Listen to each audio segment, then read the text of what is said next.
Rodrigo Garro enfrenta o Palmeiras. Qual o retrospecto do Verdão na Neoquímica Arena? Vídeo de hoje do canal do Nicola traz todos os detalhes e bastidores da grande final do Paulistão marcada para a noite dessa quinta-feira. As últimas do mercado, bastidores, finanças e muito mais. Fala aí pessoal, sou Jorge Nicola, bem-vindos a mais um vídeo do canal, sempre bom ter vocês por aqui. Sem perder tempo, só pedir para deixar like, se inscrever no canal e ativar as notificações. Hora de falar sobre o Corinthians e o Palmeiras, final do Campeonato Paulista na noite dessa quinta-feira, com muita coisa em jogo. Quero começar com informação importante. Rodrigo Garro, que vinha treinando bem, recuperado das dores no joelho, voltou a sentir o problema e se tornou uma enorme dúvida para a partida. O Rodrigo Garro iniciaria o treinamento dessa quarta-feira, o último antes do jogo, e aí logo nos primeiros momentos ele voltou a sentir dores e nem conseguiu terminar o trabalho.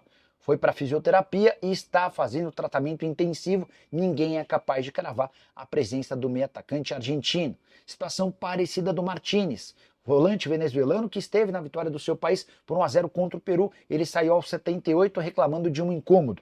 Conversei com o empresário do Martínez nessa quarta-feira e ele assegurou que o Martínez vai jogar no sacrifício, embora o Corinthians ainda trate sua escalação com um grande ponto de interrogação. Corinthians que busca o seu 31º título de Campeonato Paulista e também sonha em acabar com o quarto maior jejum de títulos. A última vez que o Timão se sagrou campeão foi em 2019, são quase 6 anos, e esse período só é inferior a outros 3 períodos de jejum de títulos do Corinthians desde a sua fundação. O título na noite dessa quinta-feira, que vem com vitória ou empate, vale 5 milhões de reais de prêmio da Federação Paulista, embora o Corinthians, já contei para vocês, seja obrigado a desembolsar 4 milhões e 700 mil líquidos a Memphis Depay em caso de qualquer taça. O Palmeiras, por sua vez, busca um tetracampeonato inédito, algo que nunca aconteceu na história do Verdão. Nas últimas 3 edições do Paulista, o Palmeiras perdeu a primeira partida final e conseguiu reverter no jogo da volta. A grande diferença é que para essa vez o Palmeiras faz a decisão fora do seu estádio. Nos outros 3 campeonatos ele conseguiu reverter o resultado jogando como mandante. Para completar, deixa eu falar sobre o Palmeiras e uma estatística que pode dar esperança ao torcedor alviverde. Você sabia que o Palmeiras é o clube que mais venceu o Corinthians na Neoquímica Arena? Foram 20 clássicos com 8 vitórias do Corinthians, 6 empates e 6 vitórias do Palmeiras. É bem verdade que o Verdão tem tantas vitórias porque está entre os clubes que mais disputaram jogos contra o Corinthians na Neoquímica Arena. Há equilíbrio também em relação a gols marcados, 20 gols do Corinthians em clássicos na Neoquímica Arena contra 20 gols do Palmeiras. Última vitória alviverde no estádio corintiano se deu há pouco mais de 2 anos. Foi em 2022, 1-0 pelo Campeonato Brasileiro. Importante contar ainda que o Palmeiras em 2025 ainda não perdeu como visitante. Foram até aqui 7 jogos, com 5 vitórias e 2 empates. 17 gols pró, 6 gols contra, aproveitamento de 80%. Para ser campeão, o Palmeiras precisa vencer o Corinthians por 2 gols de diferença. Caso de vitória por 1 gol, o Palmeiras leva a decisão para pênaltis, onde nos últimos anos não tem tido bom retrospecto. Só para completar, destacar que o Palmeiras anunciou a Fictor como sua nova patrocinadora nessa quarta-feira, patrocínio nas costas do time masculino e feminino, que vai garantir 25 milhões de reais fixos por ano, além de 5 milhões de reais em bônus. A Fictor também terá direito aos name rights de um torneio sub-17 que é organizado pelo Palmeiras e passa a se chamar Copa Fictor. Pergunta que eu deixo para você, vai dar Corinthians ou Palmeiras? Quem sairá campeão paulista na noite dessa quinta-feira? Use o espaço para comentário e registre a sua opinião. Fabinho do América interessa ao Timão? Vi notícias sobre isso. O Timão ganhar um bônus sobre o Pedro Raul ser campeão no Vozão? Não acho que faz sentido, cara. Não acho que faz sentido essa parte do Pedro Raul e do bônus. Deixa eu descobrir. Corinthians te procurou para falar do Fabinho? Tentar descobrir aqui, tá? Sobre a recuperação do ICEP. Está seguindo os protocolos. A situação dele requer mais atenção, mas aos poucos ele vai retornando conforme as novas avaliações.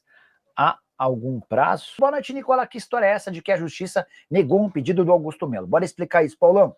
nessa terça-feira, a Justiça rejeitou um pedido para que era um recurso do Augusto contra o processo de impeachment dentro do Corinthians. Você vai lembrar que conselheiros do Corinthians abriram um processo.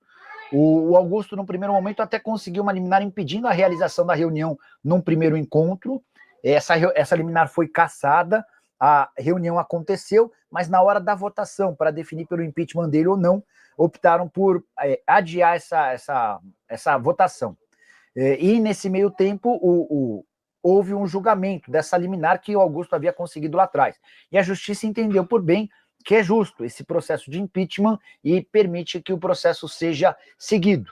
Agora resta que os conselheiros do Corinthians marquem a reunião e exista a votação pelo sim ou pelo não. Roger Guedes no lugar do Yuri Alberto. Ricardo, o Guedes foi há 1 ano e pouquinho e no Catar, no Al Rayyan, ele ganha 5 milhões de reais por mês. É certeza que daqui a pouquinho o Guedes vai estar de saco cheio, por mais que o extrato bancário seja espetacular, por mais que a chance de olhar o internet banking garanta a ele muita satisfação. Imagina, né? Que todo dia primeiro, não sei que dia o salário no Al Rayyan cai, mas imagina que você tem a chance de a cada 30 dias ver pingar 5 milhões de reais na sua conta. Deve ser um negócio estratosférico, né? Mas quando você tem 90, 100, 150 milhões de reais, talvez esses 5 milhões já não façam tanta diferença. E é o que vai acabar acontecendo a curto espaço de tempo, eu não tenho dúvida. Acho que mais 6 meses, 1 ano, e o Roger Guedes vai estar batalhando para voltar. E sim, o Corinthians passa a ser uma alternativa bem interessante. Boa noite, Nicola. Com a real possibilidade de o Yuri ser vendido na janela da metade do ano, existe algum centroavante no radar do Corinthians que seja do mesmo patamar ou acima do Yuri? Neils, eu confesso para você que eu não tenho essa informação, tá? Se eu disser algo para você, eu vou estar chutando ou mentindo. O que eu sei é que o Corinthians nesse momento está muito focado na quinta-feira. Não se fala de outra coisa a não ser essa possibilidade de quebrar o 4º maior jejum de títulos da história do Corinthians. Timão não é campeão desde 2019, está se aproximando de 6 anos sem taça. E exatamente por conta disso que o foco total está na confirmação desse título. Em relação a centroavante, o André Curi vende desde o ano passado o discurso de que o Yuri Alberto está para sair a qualquer momento. Mas esse discurso do André Curi, ele não se sustenta com o noticiário. Cara, por mais que o nome do Yuri a todo instante esteja especulado, já falaram de Inter de Milão, de times da Inglaterra, mas proposta oficial teve uma, que foi considerada baixa. E o fato de o Corinthians só ter 50% dos direitos faz com que o Timão exija uma compensação financeira alta para que o negócio saia. Tem alguma chance de o Ramon cair, mesmo com o título paulista? Tem que tirar o Augusto Melo logo. Pior presidente da história disparado. Guris, títulos escondem falhas, problemas e tudo mais. Se o Corinthians confirmar o favoritismo, para mim o Corinthians é o grande favorito ao título, Ramon Dias será mantido. É impossível, é impossível o Corinthians ser campeão paulista e o Ramon Dias cair na sequência. É impossível. Não tem nenhuma lógica nessa afirmação. O Corinthians não é campeão desde 2019. Vem um técnico de fora e ganha o título, esquece, esse cara não cai em pelo menos 3 meses, esquece, não tem como, tá? E outro ponto, a conquista do título fortalece o nome do Augusto.